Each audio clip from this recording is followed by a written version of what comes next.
Βασικά, όλοι τα χρωστάμε, όχι μόνο εσύ. Πάντως μου κάνει εντύπωση τι ωραία τα εξηγεί η Αγγέλα.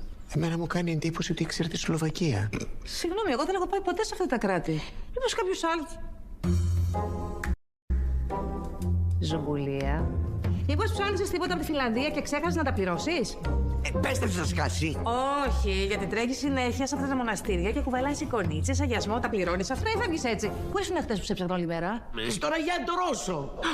Και ψώνισες και από εκεί. Χρωστάμε και στη Ρωσία. Άκουσέ με.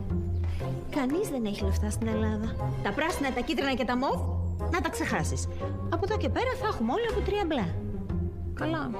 Εγώ και από πριν 3 μπλε είχα. 3 μπλε. Μόνο.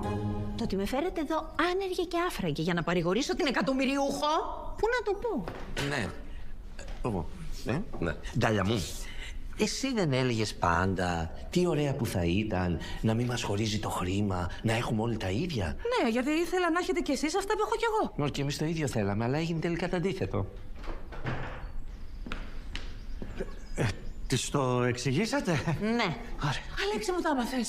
Η τράπεζα, λέει, μου κράτησε τα χρήματα για να τα δώσει στη Φιλανδία γιατί έχει κάνει κάτι ψώνια. Η Ζουμπουλία και οι υπόλοιποι τα χρωστάνε. Συγγνώμη, αυτό της εξηγήσατε?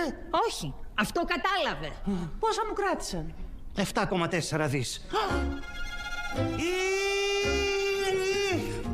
Είναι η πρώτη φορά που θα συμφωνήσω. 7,4 δις.